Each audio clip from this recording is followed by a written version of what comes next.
esses slides é só para depois da pregação. Vocês podem trabalhar normalmente com os textos bíblicos e tal, tá? Só para o final. Quando eu terminar a pregação, a gente vai falar um pouco sobre a viagem, para dar um relatório para vocês. Tinha falado para o Paulo já. É o Mitch pisando na bola aí, ó. Gente, o Mitch vai voltar. Tinha dispensado o pessoal, né? Mas parece que vai voltar.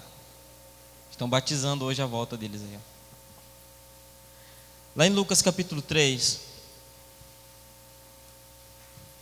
a partir do versículo 1, nós vamos ler a história, um pouco da história do que João Batista fazia. É quando João Batista aparece no livro de Lucas, já adulto, pregando, né, fazendo a sua parte no reino de Deus e aquilo para que ele foi chamado. Mas a história de João, ela é interessante, ela já foi um milagre desde antes do nascimento, na verdade na geração dele. Quando ele foi gerado, já foi acontecendo milagres. A mãe e o pai dele não podiam mais ter filhos. E ele foi gerado em um momento em que os pais já tinham idade bastante avançada. Parecido um pouco com a história de Abraão e Sara. E Deus havia dado uma promessa para o pai dele, que a esposa ela ficaria grávida e daria à luz a um jovem, né? Um homem, um varão. E esse varão ele recebeu o nome de João. O anjo falou com ele e disse: o nome vai ser João. E deu um sinal para ele. O sinal é interessante porque o pai dele fica mudo até quando ele dá o nome ao filho de João. Você sabe que na cultura hebraica o filho, principalmente nesse tempo, né, hoje nem tanto, hoje não, mas nesse tempo, no tempo das escrituras, o filho recebeu o nome do pai, né? Então era alguém bem irlândio, né? Por exemplo, né, o filho de Irlândio. Sabe aquele ator Ben Affleck, né? O pai era Affleck, filho de Affleck. E assim, muitos outros homens, muitos outros judeus, principalmente nessa época, receberam o nome do pai e o Ben depois para dizer que era filho daquele cara lá. E o nome do pai era como se fosse sobrenome, era a identidade familiar daquela pessoa. Quando João foi nascer, era óbvio que o nome do menino seria o nome do pai, né? Zacarias. Só que aí o pai voltou a falar exatamente naquele momento, né? Pegou a tábua e escreveu: não, o nome dele vai ser, a mãe disse, o nome dele vai ser João. E o pai disse: é isso mesmo, foi o anjo que falou comigo. O anjo havia falado comigo. E ele começa a voltar a falar naquele momento. E ele não só volta a falar, como ele volta falando, profetizando e bendizendo o Senhor, como a Bíblia relata a respeito do nascimento de João. João também, ele já era cheio do Espírito Santo desde o ventre da mãe, quando Jesus se encontra com João, ambos nas suas casinhas, né? As mães grávidas. João dá um salto quando aparece o primo ali na gravidez da mãe. Então era um garoto que era completamente diferente de todas as outras pessoas que, como o próprio Jesus falou, nasceram de uma mulher. Ele era completamente diferente de todas as outras pessoas. Lucas, ele era médico. O escritor desse livro que nós vamos ler aqui, alguns versículos, os primeiros 17 versículos, ele era médico. E como médico ele havia estudado muitos textos científicos. Então ele conhecia muito bem a mente, a ciência grega e o modo de pensar e de escrever o idioma, não só o idioma, mas a mentalidade grega, como se escrevia, como se contextualizava, como fazia uma coisa. Então, quando ele começa a escrever, é interessante, porque a primeira coisa que ele faz, ele situa o nascimento de João em um momento histórico no mundo. Vamos ler. Diz assim, no 15º, versículo 1 do capítulo 3 de Lucas: ora, no 15º ano do reinado de Tibério César, sendo Pôncio Pilatos governador da Judéia, e Herodes sendo tetrarca da Galiléia, e seu irmão Filipe tetrarca da Itureia e da região de Traconites, e Lisânias tetrarca de Abilene. Então, ele pega João e coloca num contexto histórico, num contexto político, num contexto geográfico, e ele faz com que, talvez se alguém pegar Mateus, Marcos, João, e dizer assim, mas essas coisas não tem como situar historicamente, tal, que é uma forçação de barra dizer uma coisa dessas, mas quando se pega Lucas no capítulo 3, aí não tem jeito. A pessoa tem que se convencer de que realmente João existiu e Lucas estava certo. Porque o relato ele é muito conciso. Eu vou ler aqui para vocês algo que eu encontrei a respeito dessas 3 situações que ele coloca, em que ele coloca o aparecimento de João. Primeiro, quando ele fala de Tibério. Tibério era sucessor de Augusto César. E, portanto, ele era o segundo dos imperadores romanos. E isso não é por acaso que é colocado, porque Israel, ela estava vindo de o território de Israel estava vindo de uma recente tomada do território do Império Romano, de uma recente tomada territorial pelo Império Romano. Então, exatamente no momento em que aparece o segundo imperador, em que o segundo imperador reinava, é quando aparece João Batista. Parece muito com os nossos tempos atuais, a gente vai já falar a respeito disso. Foram mais ou menos 11 ou 12 anos depois que Tibério assume, é quando João Batista aparece. E tem mais. Augusto colocou seu colega no poder, eles eram amigos, mas não se tornou o único imperador até 14 depois de Cristo. O 15º ano do reinado dele deve ter acontecido entre 28 e 29 depois de Cristo. Então, Lucas consegue dar para nós hoje, em 2019, o ano extremamente aproximado de quando João Batista aparece falando essas palavras. Era mais ou menos 28 ou 29 depois de Cristo. Ele coloca isso, ele apresenta isso para a gente, talvez para aquelas pessoas ali não fosse fazer muito sentido, mas você precisa observar que Lucas, diferente dos outros evangelistas, diferente inclusive do apóstolo Paulo, Lucas ele pensa no futuro quando ele escreve. Ele não está pensando apenas nas pessoas da região, ou pensando naquelas pessoas ali que ele conhecia, que iam ler, mas ele estava pensando em nós. Mas ele não pensava por ele pensava através do Espírito Santo. Isso é inspiração divina. Ele fala uma coisa que ia além do seu tempo. E nós estamos aqui lendo e sabendo que João Batista não apenas existiu, como a gente sabe a data em que ele existiu e que ele estava fazendo aquilo. Então, o outro ponto em que ele situa é quando ele fala a respeito dos governadores. Ele dá 3 dados relacionados sobre a política palestina. Vamos ler juntos lá. Pôncio Pilatos era governador da Judéia, ok? Herodes, tetrarca da Galileia, e seu irmão Filipe, tetrarca da Itureia e da região de Traconites. Desses homens que ele situa, somente o próximo, que é Lisânias, eu não consegui encontrar nada a respeito.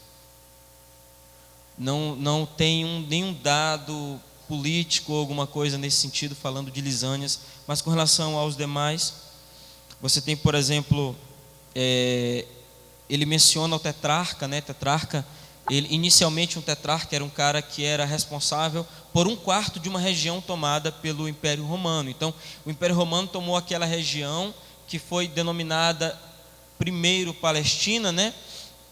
Eles mudam o nome daquela região e eles dividem em 4 partes. E o governador de uma das 4 partes se chamava tetrarca. Depois isso evoluiu e aí qualquer governador de qualquer região do Império Romano era chamado tetrarca também. Mas nesse momento não. Nesse momento quer dizer que ele era governador de uma pequena região. Ele dá esses dados todos para a gente poder compreender qual era a situação política e qual era a situação geográfica atual de Israel. Lucas está querendo dizer assim para a gente: Israel precisa de uma reforma política nesse momento. Era isso que ele queria dizer. Israel era um território tomado, não era apenas isso, ele era um território tomado e era um território subdividido, e era um território que era dado para primos, para amigos, para parentes, assim que o Império Romano fazia, dividia entre família e colocava entre amigos, aquela coisa toda, e cada um que governe do jeito que quiser, apenas pague os impostos ao imperador. E a gente tem exatamente esse momento acontecendo, quando, por exemplo, José, o pai de Jesus, e Maria precisam voltar para sua terra em Belém, para a terra dele, na verdade, para que fossem fazer o quê? O censo, exatamente. Por que eles foram fazer o censo? Porque é a primeira vez depois de um império, é a primeira vez em que um império não sírio, ele começa a cobrar impostos das suas regiões que haviam sido tomadas. Então isso é muito histórico para alguém dizer que não existiu, que não aconteceu, que como é conto da caronchinha, como é que fala? Que esse negócio é muito histórico para dizer que não existiu, que essas pessoas não existiram, que isso não aconteceu. Precisa ser muito ignorante, irmãos, para dizer que isso aqui não é verdadeiro. Precisa ignorar muitas coisas, precisa na verdade não ler. Só isso. Ser ignorante é suficiente para ignorar as escrituras e dizer que elas não são verdadeiras. Lucas está dizendo para nós assim: olha, Israel precisa de alguém que mude a realidade. Você imagina um território onde as pessoas elas precisam pagar impostos, onde as pessoas precisam dizer para o Estado que elas existem. Eu existo e não é para receber benefício do Estado, é para pagar impostos. Hoje nós dizemos que nós existimos para o Estado, mas nós temos alguns benefícios, né? A gente paga muitos impostos, mas temos alguns benefícios.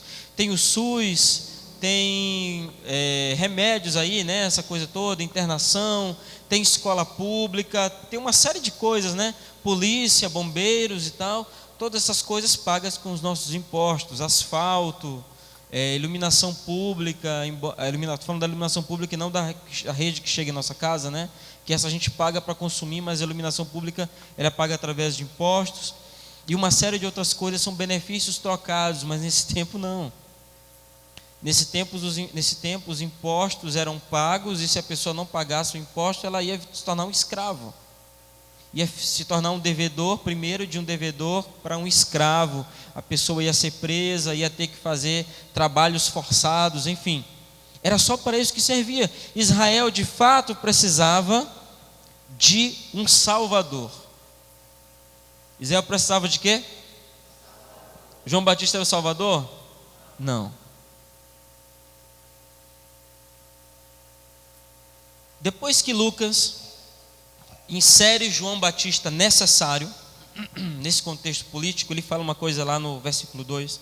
Ele diz assim: sendo Anás e Caifás sumos sacerdotes, veio a palavra de Deus até João, filho de Zacarias, no deserto. Depois que ele fala do contexto político, do contexto geográfico, ele fala do contexto religioso.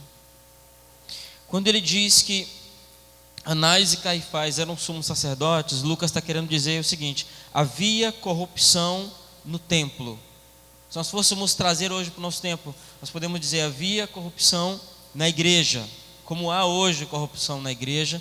Em todo o mundo existe corrupção na igreja, porque a corrupção, se você pensar simplesmente na frase existe corrupção na igreja, talvez você pode pensar assim: no prédio tem corrupção, ou na instituição tem alguma corrupção. Não, eu estou falando de nós, os seres humanos, os homens corruptos que estão na igreja, que corrompem ela.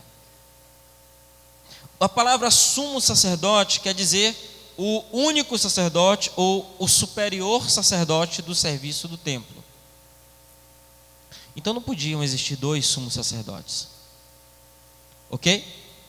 O fato é que em 63 anos, de quando começa a dominação romana, até esse ano, 28, 29 depois de Cristo, em 63 anos, Israel teve 28 sumos sacerdotes. Aí você pode pensar assim: ok, não tem problema. Qual que é o problema ter 28 sumos sacerdotes, né? Bora dividir aqui 63 anos por 28 sumos sacerdotes, é como se cada sacerdote ficasse 2,25 anos em Israel. 2 anos e 1/4 de ano.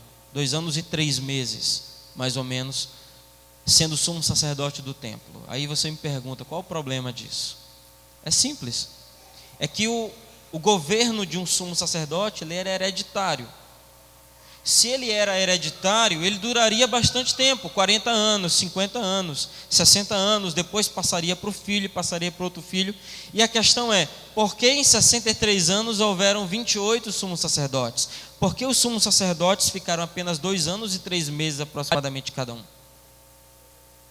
Corrupção. O sumo sacerdote de Israel, ele deixa de ser uma função espiritual e ele se torna uma função apenas política. A posição do sumo sacerdote, a nomeação do sumo sacerdote, ela começa a receber um peso extremo do Império Romano.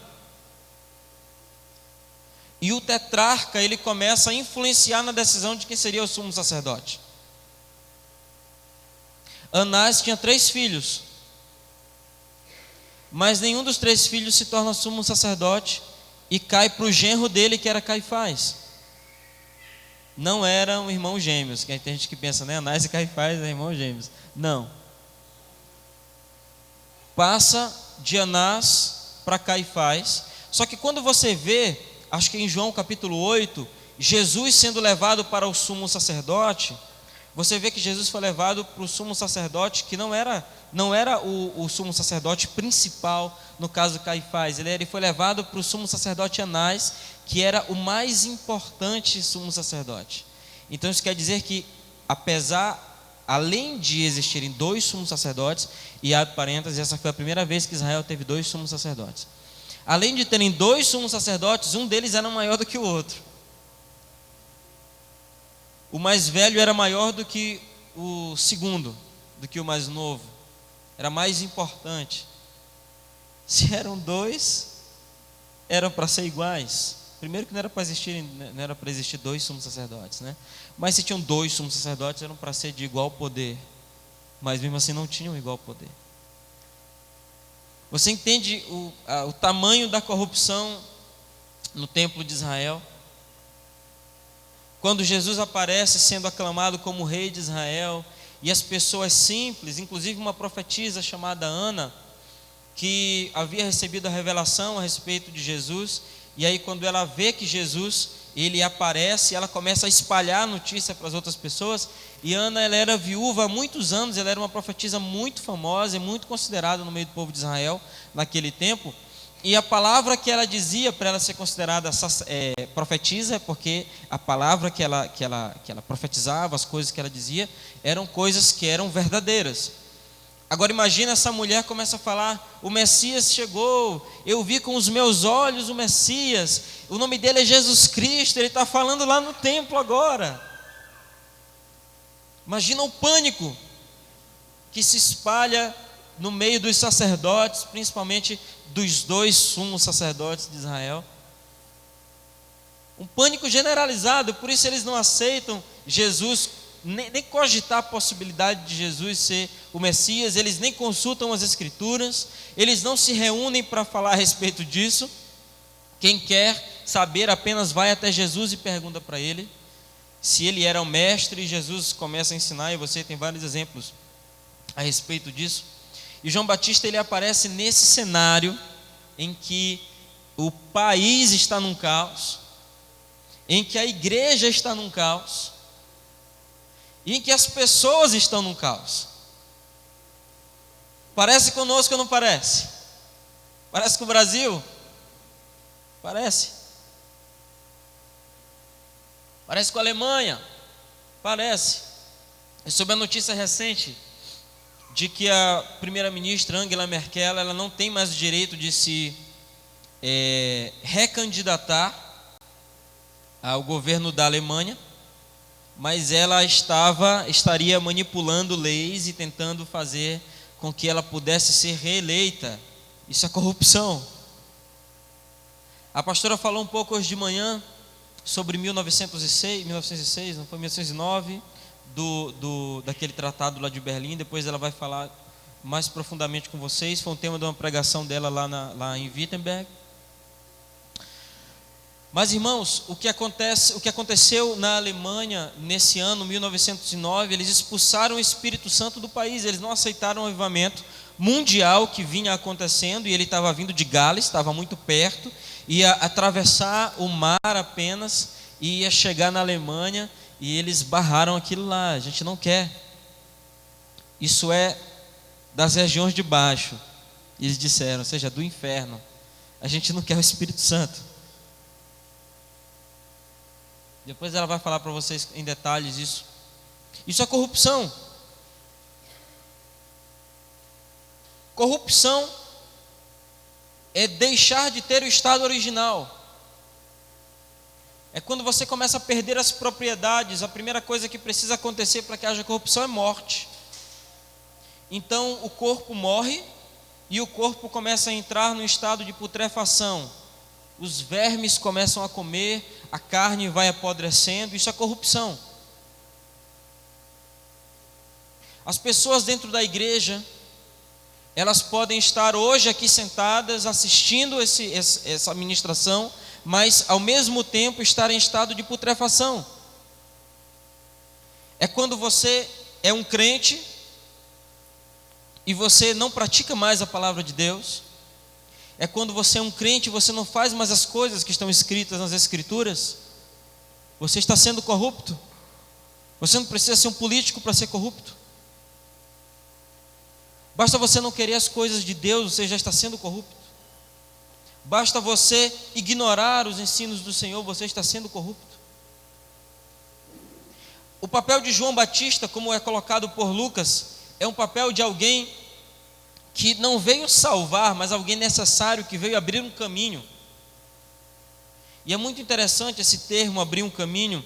Eu quero ler com vocês o versículo 3, diz: ele percorreu toda a região ao redor do Jordão, pregando o batismo do arrependimento para a remissão dos pecados, conforme está escrito no livro das palavras do profeta Isaías, dizendo, isso aqui é Isaías capítulo 4, versículos 4, Isaías capítulo 40, versículos 4 e 5, quando ele cita: a voz do que clama no deserto, preparai o caminho do Senhor, faça seus caminhos retos, todo vale se encherá, todo monte e colina serão reduzidos, o que é torto será feito reto, e os caminhos acidentados serão aplanados, e toda a carne verá a salvação de Deus. Amém? Essa frase que João Batista cita, ele se coloca numa figura chamada Correio do Rei. O Correio do Rei, ele é uma figura que ele corre, o rei ele vai passar por uma região para ir até uma cidade ou algum estado, alguma província, e no caminho dele, no caminho do rei, o correio do rei vai correndo na frente, e por isso o nome correio. Ele vai correndo na frente e ele vai gritando para todo mundo: preparem as suas casas, tomem banho, vistam a melhor roupa. Aqui no Maranhão, né? Joga água no pó lá da porta lá. Arruma o jardim. Pinta a frente da casa, porque o rei vai passar. É isso que o texto de Isaías diz. Porque o rei estava vindo, os caminhos precisavam ser preparados, precisavam ficar retos, o vale deveria ser enchido. Imagine, um vale teria que ser preenchido, entulhado, porque o rei ia passar e tinha que ser reto. Olha que figura interessante. Então todo o caminho precisava ser preparado. Esse era João Batista. Tem uma coisa interessante: quando há uma coroação em Westminster, na Inglaterra, como é que é o nome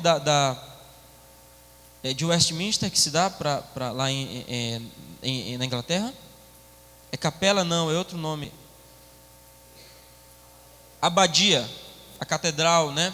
Quando há uma coroação de um rei lá, acontece o seguinte: a última vez que aconteceu foi com a Elizabeth, não é? A rainha da Inglaterra. Todos estavam sentados. A abadia estava impecável. Imagina a coroação de um rei na Inglaterra. O lugar estava impecável, todo lindo, tudo bonito, tudo decorado. Não se achava um grão de poeira em nenhum lugar. Só que antes da rainha que ia ser coroada entrasse, entraram umas pessoas da realeza chamados, uns servos da realeza chamados Correio do Rei. E eles entraram naquela cerimônia de coroação varrendo o tapete vermelho, que não precisava ser varrido. Por que eles fizeram isso? Eles entraram varrendo, limpando, passando, deixando tudo impecável. Por quê? Por causa dessa figura. Eles precisavam ir à frente da rainha, preparando o caminho para que ela pudesse entrar para ser coroada. Esse é João Batista.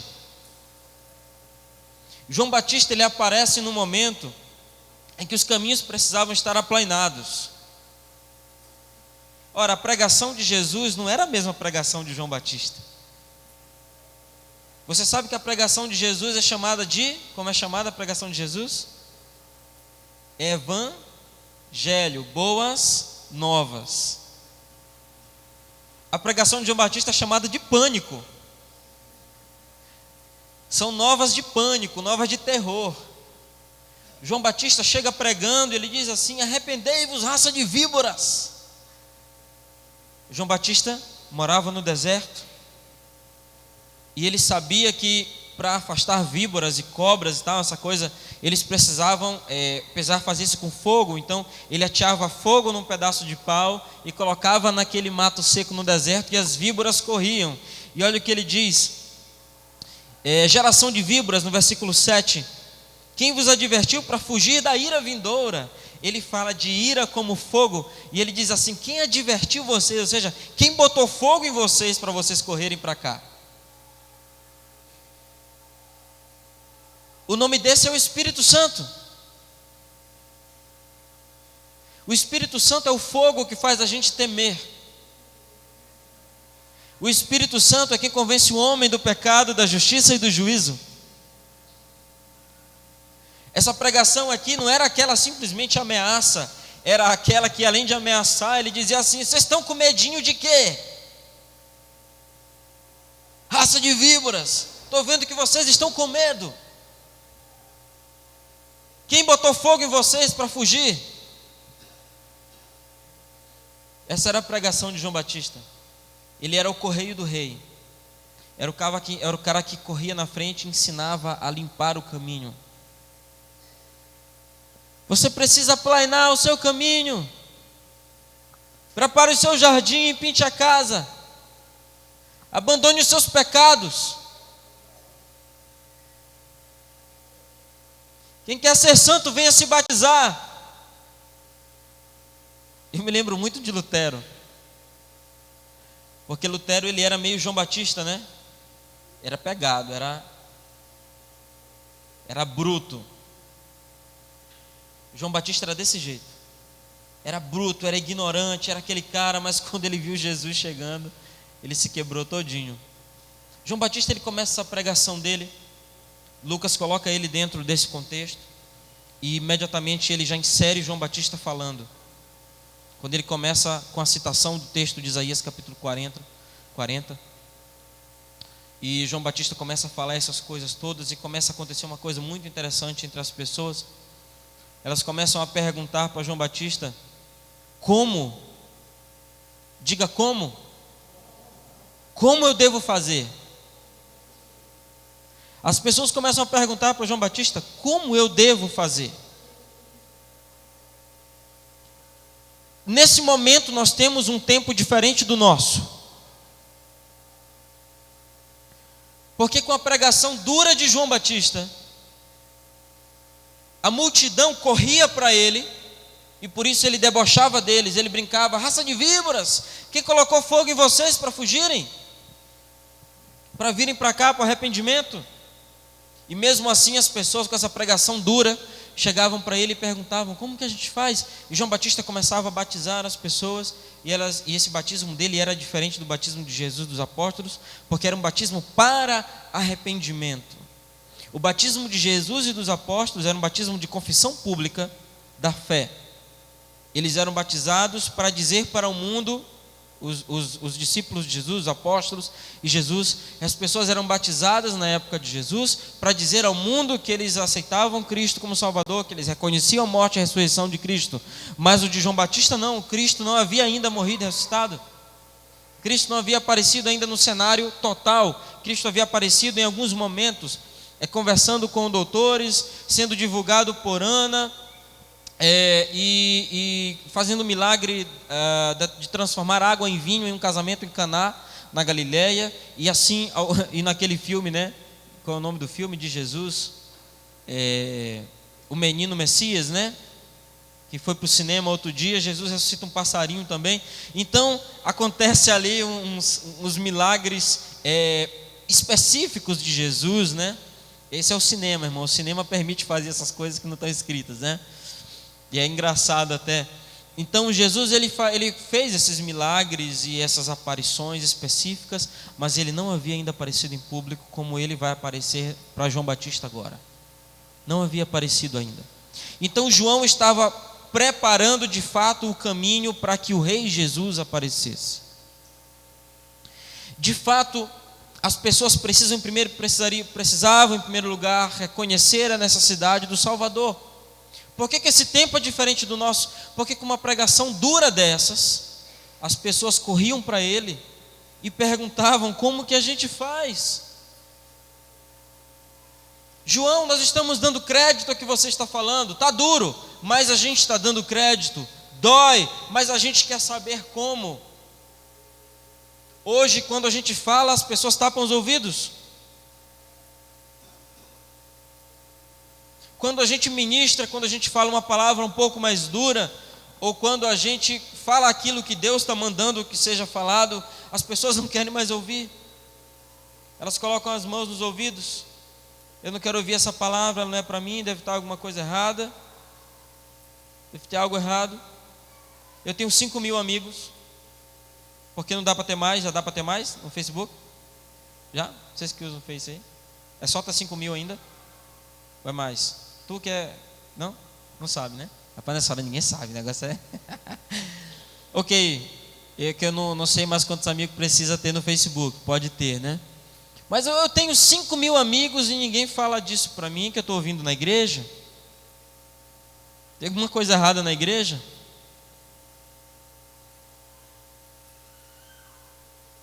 Quando a pregação é mais dura, as pessoas pensam isso. Tem alguma coisa errada.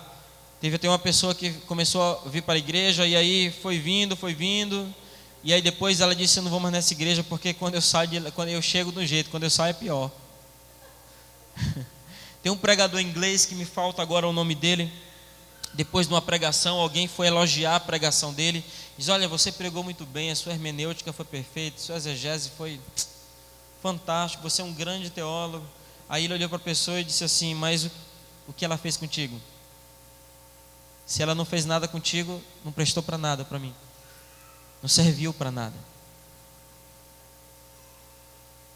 A pregação, irmãos, a palavra de Deus, ela tem que causar um efeito duro na sua vida. Se ela não causar um efeito duro na sua vida, você está errado. Ela continua certa. Ela não muda. Ele é a mesma, tem muitos anos, milhares de anos. O Antigo Testamento nem se fala. O Novo Testamento tem mais de 2.000 anos. 5.000 cópias do texto do Novo Testamento existem. Uma palavra verdadeira, uma palavra cientificamente comprovada, historicamente comprovada, um texto de verdade, que não foi mudado, foi traduzido, ganhou versões, mas o Espírito é o mesmo. Se a gente não dá crédito para isso, nós estamos errados. Se isso não te fala para mudar alguma coisa, você está errado, porque não existe homem perfeito, não existe mulher perfeita, não existe ninguém perfeito que não precise ser corrigido pela palavra de Deus. Quando nós paramos de dizer: você está errado nas ruas, Nós não estamos mais pregando o evangelho do Senhor. Eu conversei com uns amigos esses 2 últimos dias, falando para eles sobre a nossa experiência na Europa, da pregação, e como as pessoas elas têm abandonado os vícios na Europa, têm abandonado o álcool e a cerveja, o álcool e o cigarro, por causa do evangelho. E eu estava falando para esses amigos, dizendo: olha, isso é completamente diferente dos relatórios missiológicos que a gente recebia há anos. Porque nos relatórios missiológicos que a gente recebe, é cultural beber bebida alcoólica na Europa. Irmãos, de fato é cultural, mas é um erro cultural. E as pessoas elas têm vários motivos para pecar. Eu já falei sobre isso com vocês. As pessoas têm vários motivos para pecar. Se você, por exemplo, for pensar na Rússia, eles bebem vodka para esquentar o corpo porque é muito frio. E cadê o fogo? Tem que beber cachaça para ficar quente, é? Tem que fumar para se aquecer, é isso mesmo? Não, irmãos, não precisa. Existem muitos meios de se aquecer. Isso é desculpa para pecar. É igual você achou um dinheiro no chão e você viu de onde o dinheiro caiu, certo? A pessoa está andando aqui, foi tomar um ônibus, foi para o metrô, estava andando na rua e o dinheiro caiu da bolsa da pessoa lá. Do bolso e da bolsa, né? Parece masculino e feminino, né? Caiu do bolso da pessoa. E aí você está vindo mais atrás, você pega aquele dinheiro e você glorifica ao Senhor, aleluia, porque você estava precisando e Deus ouviu a tua oração.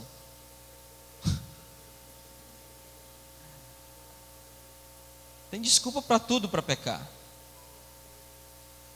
Deus é tão bom que Ele fez a pessoa perder o dinheiro para te dar, é isso mesmo? Não. Deus é tão bom que Ele está te dando uma oportunidade de você abençoar alguém que está precisando daquele dinheiro. Talvez Ele te dê 100 vezes mais depois porque você deu, talvez Ele não te dê nada. A gente não precisa fazer o que é certo porque está pensando em ganhar alguma coisa de Deus, não é assim que funciona. Deus é Deus, Ele é soberano, Ele faz o que Ele quer. Mas nós precisamos fazer o que é certo. Amém? Devolver o troco, devolver aquilo que a gente achou errado, tudo isso, essas coisas que são corrupção, nós precisamos abandonar todas elas. Então João, no meio da pregação dele, o que acontece? Ele dizia às multidões, versículo 7, que vinham para ser batizadas com ele, a geração de víboras, quem vos advertiu para fugir da ira vindoura, produzir pois frutos dignos de arrependimento, e não comeceis a dizer dentro de vós mesmos, nós temos a Abraão por nosso pai, porque eu vos digo que destas pedras Deus pode levantar filhos a Abraão. Irmãos, o que acontece aqui é muito interessante, porque para o povo de Israel, os gentios precisavam se converter, mas os judeus não. Para alcançar a graça, bastava ter nascido filho de Abraão. Errado. Senão Jesus não teria nascido primeiro para os seus, e porque eles não aceitaram, nós recebemos a graça. Também recebemos a graça. O judeu precisa tanto se converter quanto nós. E por isso João fala essas palavras tão duras para eles. Ele diz que se eles não quiserem, Deus pode suscitar de pedras filhos para Abraão. Eis-nos aqui, brasileiros, filhos de Abraão, filhos do pai da fé. Eis-nos aqui, foi exatamente o que aconteceu. No meio da conversão das pessoas, Jesus aparece, morre e ressuscita pelos judeus. Eles não quiseram, eles ignoraram, nós somos alcançados. Nós fomos literalmente atingidos. Sabe o que o termo atingido fala para mim? Atingido é quando você está numa guerra e você toma um míssil na cabeça. Você foi atingido por uma bala perdida, né? O pessoal, o pessoal técnico diz que não existe bala perdida, senão ela não tinha atingido alguém. Fulano foi atingido por uma bala perdida. Ela não foi perdida, ela atingiu alguém. O pessoal da área técnica fala a respeito disso. Então nós somos atingidos por uma bala que estava perdida, mas ela nos atingiu. É salvação. A gente não queria, a gente não sabia que precisava, mas a gente só percebeu depois que fomos salvos. Você pode glorificar o Senhor? Nós percebemos quando fomos salvos. Essa é a salvação, ela nos atingiu. João, ele continua no verso 10, acompanhem comigo. Eu dei um pulo de 2 versículos, ele vai falar sobre produzir frutos dignos de arrependimento, no verso 9, e no verso 8, no verso 9, ele fala que o machado está posto à raiz das árvores, toda árvore que não produzir fruto será lançada no fogo. No versículo 10 diz, o povo perguntava dizendo, então, o que nós faremos? Irmãos, esses dias foram muito lindos para nós, porque nós ouvimos pessoas dizer o que nós faremos. Nós ouvimos pessoas chorar, nós vimos pessoas chorando, pessoas perguntando o que faremos. Irmãos disseram para nós que pregar nas ruas em Wittenberg é sem frutífero, porque as pessoas elas são não sei o quê, porque as pessoas são não sei o quê, porque as pessoas são frias, porque as pessoas não querem sair do seu casulo, tudo mentira.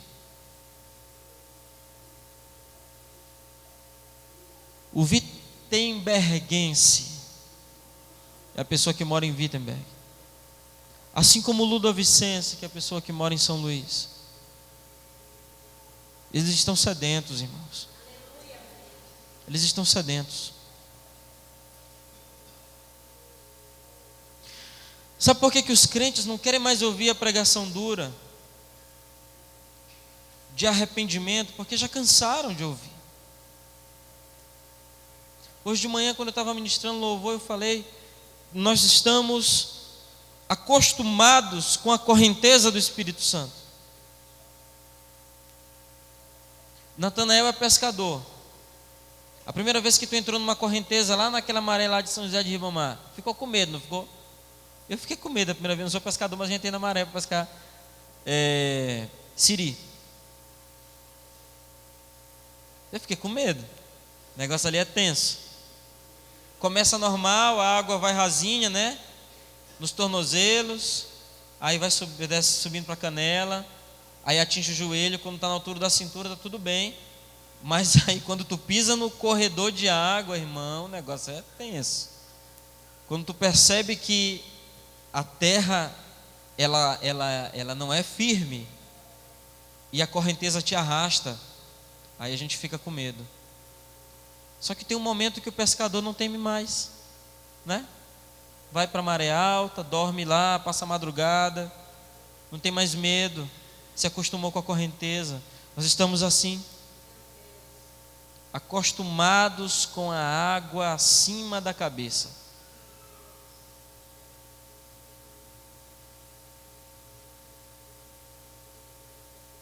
A gente precisa voltar a temer. A gente precisa voltar a ter medo. A gente precisa voltar a ser preocupados com o que nós estamos fazendo, com o efeito do Espírito Santo sobre nós. A gente precisa voltar a estar preocupados com essas coisas. Nós estamos nos acostumando, as coisas não estão mais fazendo efeito. Nós estamos nos tornando uma igreja morta. A igreja brasileira está ficando assim. Uma igreja acostumada, uma igreja teatral. Hoje de manhã eu conversava com os meninos do louvor. A gente ouve e assiste vídeos no YouTube, vídeos de adoração, aqueles ministros todos bem vestidos, bem maquiados, com as roupas tops da C&A, né?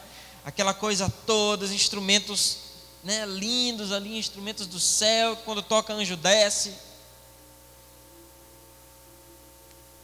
Mas não tem nada espiritual. É só teatro. É tudo ensaiado. O espontâneo é ensaiado. Se é ensaiado, não é espontâneo. Você concorda comigo? Músico aí concorda? Se é ensaiado, não é espontâneo. Não é improviso. A graça do improviso está em improvisar em cima de uma harmonia, fazer uma coisa que ninguém está esperando, criar uma coisa nova, emocionar os outros, fazer com que flua o seu som de dentro de você. Isso é espontâneo. Quando é ensaiado, não é mais, vira um solo. O que a gente está fazendo na igreja brasileira, o que a igreja mundial está fazendo hoje, irmãos, a igreja americana, a igreja alemã, o que estão fazendo é vendendo um produto ensaiado. É um produto da mídia. É uma guerra que nós temos, porque nós somos uma igreja que trabalha com mídia. Nós trabalhamos com vídeo, trabalhamos com áudio, fazemos coisas profissionais. Mas é o meu desafio, é não criar produtos, porque eu tenho nojo disso. O meu desafio agora é passar aquilo que é verdadeiro, para que as pessoas vejam o que a gente está fazendo, para que elas queiram ser imitadoras de Cristo. Esse é que tem que ser o nosso desafio. A igreja brasileira, a igreja precisa sair desse estado em que está. Nós precisamos sair desse estado em que nós estamos, irmãos. Estamos acostumados com o Espírito Santo. Né? Se vem o poder de Deus, a gente não cai, mas a gente se joga, né? Tudo ensaiado. Não sentiu nada, mas se jogou no chão. Não sentiu nada, mas chorou com todo mundo porque está filmando e fica legal na imagem lá com a luz no fundo. Que é isso? Nós precisamos ser verdadeiros, espirituais de verdade. Não é verdadeiro cara de pau, não é verdade? Ah, pastor, eu pequei. Tem gente que confessa pecado assim, né? Ah, pastor, bebi ontem uma cerveja. Conta pecado rindo, lembrando da desgraça que aconteceu, irmãos. Isso é corrupção. Isso é pecado. As pessoas perguntavam no verso 10, então o que nós faremos? E João começa a dizer no verso 11, aquele que tiver 2 túnicas reparta com a que não tem, e aquele que tem alimento faça o mesmo. João começa a falar de uma igreja social, de uma igreja que reparte tudo entre todos. Ele está prevendo a igreja de Atos dos Apóstolos, ele está prevendo a igreja primitiva. Você precisa pensar que não existia igreja nessa época, ok? Não existia igreja nessa época. E João começa a falar a respeito de uma coisa que só vai nascer em Atos capítulo 2, Atos dos Apóstolos capítulo 2, quando a igreja começou a repartir tudo entre todos. Não era agora mais só para a viúva, não era só para o órfão, era tudo entre todos. Todo mundo começou a viver de maneira digna. É diferente do socialismo, onde todo mundo vive do mesmo nível. Se tem um pobre, todo mundo tem que ser pobre, e só a classe política é rica. Não é isso não. O modelo da igreja é: todo mundo vive de maneira digna. Não existe uma casta superior e não existe alguém extremamente pobre. Todos vivem no mesmo nível, e a igreja precisa trabalhar nisso. É isso que João Batista está falando para eles. Se você tem uma túnica, então reparta. Se você tem 2 túnicas, reparta com outro. Ninguém fica sem túnica, todo mundo tem uma túnica. Você está entendendo? Não fica um mais pobre porque tem que dar para o outro mais rico, não. Ele diz ali no versículo 11 que precisa ser repartido. Se alguém tiver 2 alimentos, reparta e todo mundo vai ter igual. Amém? Amém, irmãos? No verso seguinte, no versículo 12, então vieram também os publicanos. A gente pode chamar isso de uma classe política, né? E ele diz assim no verso 12, então vieram os publicanos para serem batizados, disseram: mestre, o que nós faremos? Ele disse: não cobreis além daquilo que vos foi designado. Ele está falando para uma classe trabalhadora, digamos assim, né? as pessoas que trabalham, empresários, assalariados, enfim, pessoas de toda a classe. E ele coloca de uma forma brilhante a justiça do trabalho. E João, ele começa a pensar, mesmo morando no deserto, olha que coisa fantástica, mesmo morando no deserto, a compreensão que João tem de todas as classes em Israel. E ele diz para os publicanos que eles não deveriam cobrar além daquilo que foi designado a eles, ou seja, todo o trabalho que você vai fazer precisa dar glória a Deus. Irmão, seja você o que for, seja você um médico, seja você um pedreiro, seja você um cobrador de impostos, seja você um funcionário público, seja você um pastor, seja você qualquer coisa, um bancário, professor, qualquer coisa que você for fazer, você tem que fazer de forma digna, como se estivesse fazendo para a casa de Deus. Sabe, Deus está precisando trocar a lâmpada da casa dele. Deus precisa? Não, mas quem precisa? Quem te chamou para fazer esse trabalho? Você precisa ir fazer isso como se estivesse indo fazer para a casa de Deus. Não, estou falando da igreja, estou falando da casa de Deus mesmo, como se Deus tivesse uma casa. Se você é um jardineiro e alguém te contratou para fazer o serviço do jardim da casa dele, você precisa ir fazer como se estivesse indo fazer para o jardim de Deus. Eu estou falando de fazer bem feito, fazer digno, porque aquela pessoa, sem dúvidas, ela vai querer saber sobre a sua vida. Ela vai te dizer, olha, eu nunca contratei ninguém, eu nunca vi ninguém que faz o trabalho como você faz. E o que você vai dizer? A Bíblia me manda fazer. E a pessoa vai querer viver como você vive. Amém? O teu testemunho vai salvar as pessoas. A outra classe, olha que interessante, no verso 14, para a gente concluir, diz: e também os soldados perguntaram dizendo, e nós o que faremos? E ele disse, não pratiqueis violência a nenhum homem, não acuseis ninguém falsamente, e contentai-vos com o vosso salário. Ele está falando agora para as pessoas que defendem os outros, né, os profissionais que defendem a sociedade, que defendem as pessoas. Ele está dizendo, olha, você precisa defender as pessoas, você não pode abusar disso. Ou seja, você não pode praticar violência para com os outros. Você tem que fazer o seu serviço. Se o cara precisar ali de um peteleco, dá nele, né? Uma bisca, uma bifa, não sei como é que tu chama, mas está precisando, dá nele. Mete a algema nele, prende, mas não fica fazendo, como é o nome, Daniel? Blitz, e cobrando dinheiro de quem não tem a carteira de motorista ou o documento do veículo em dias. Eu ouvi de uma pessoa aqui da igreja como é o dia a dia dos policiais acostumados com blitz, policiais velhos, viciados em corrupção. Como eles têm o hábito, a técnica de cobrar dinheiro de quem está com o documento atrasado. A gente está voltando da Alemanha e o violão da pastora, um Martin, estava com o Paulo. E nós passamos no aeroporto naquela área do nada a declarar ou bens a declarar. Quando você sai da esteira, você pega suas bagagens, desce do avião, pega as bagagens na esteira, e você, antes do duty free, você tem dois corredores. Em um corredor você entra com bens a declarar, ou seja, as coisas que você comprou acima do que é permitido, que são hoje $500 ou 500 euros, e bens pessoais, eles não têm limite para o que você está comprando. Por exemplo, um músico compra um violão caro, ele pode entrar.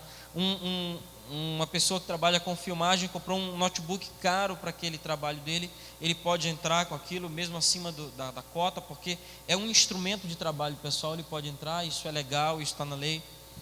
E nós entramos pelo nada a declarar, ou seja, nós não tínhamos nada que estava acima do legal permitido.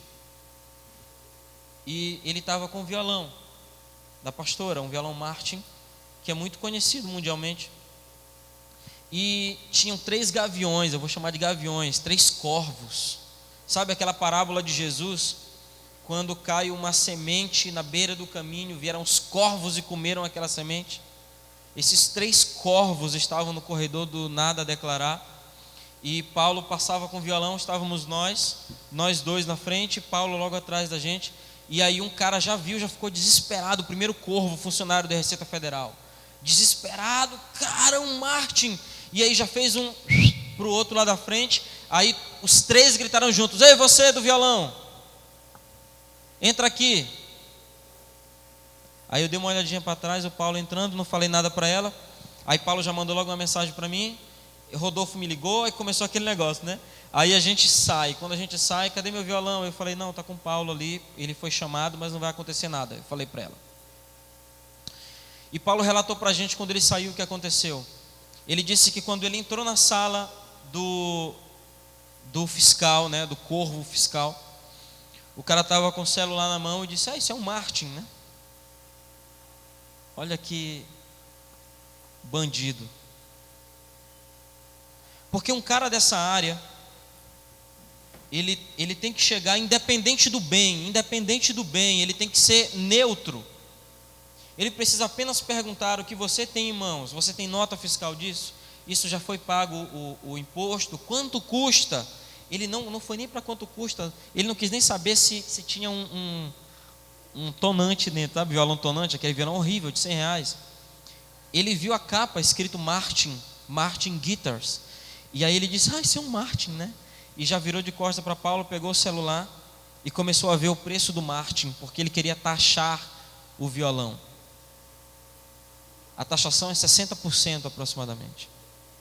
Ele queria fazer com que Paulo pagasse o imposto pelo violão que já era usado, o violão dela. E Paulo falou para o cara lá, ele disse: não, esse violão já é usado, o imposto já foi pago, com certeza. A gente saiu do Brasil com esse violão e voltou, e o cara estava ali pesquisando, emocionado. Irmãos, quem faz isso não vai dar um boleto da DARF, do documento de arrecadação federal, não é isso? Não vai dar um boleto para ele pagar. O cara que chega com essas palavras, que fala essas palavras, que se alegra quando vê um Martin, ele não está se alegrando pelo governo brasileiro que vai receber o imposto. Ele está se alegrando porque ele vai ganhar propina. A frase seguinte seria: olha, o imposto vai dar R$1.000, mas tu me dá 500 aqui que dá tudo certo.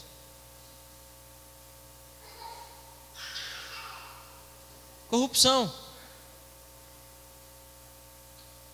A gente passou por isso entrando no Brasil de novo.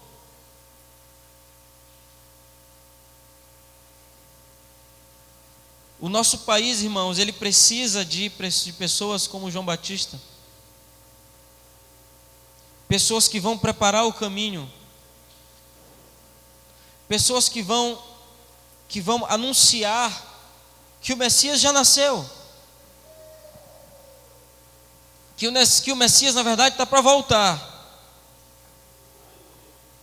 As pessoas precisam saber que nós nos convertemos, isso fez bem para nós. As pessoas precisam saber que nós abandonamos os vícios e que não foi preciso a gente ir para Alcoólicos Anônimos ou coisa parecida. Foi Jesus que tirou isso de nós, Ele que nos salvou. As pessoas precisam saber que Jesus faz isso hoje. O brasileiro tampa os ouvidos porque ele não quer ouvir mais a mesma coisa, a mesma ladainha, a mesma musiquinha. Ele quer ouvir uma coisa diferente. Ele quer ouvir, na verdade, o que é verdadeiro. Aquilo que nós vivemos no dia a dia, aquilo que é verdadeiro, aquilo que a gente tem provado do Senhor. É isso que as pessoas querem ouvir. Então, quando você vende um evangelho maquiado, quando você vende um evangelho teatral, as pessoas conseguem perceber que você está mentindo.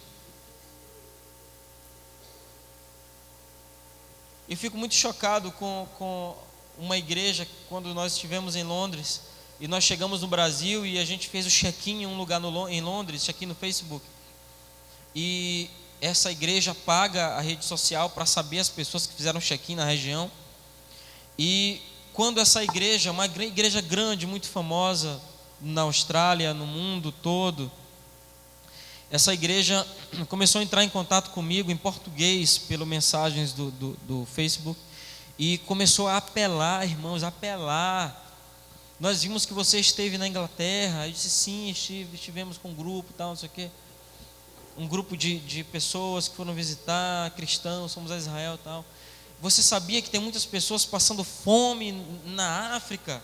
Aí eu disse, sim, eu sei, eu sou da igreja, a gente até apoia o movimento missionário, mas o seu movimento missionário, os seus missionários, eles são como os nossos. Começou a mandar fotos de pessoas em situação raquítica, com fome, crianças com mosca na boca. Irmãos, isso é propaganda,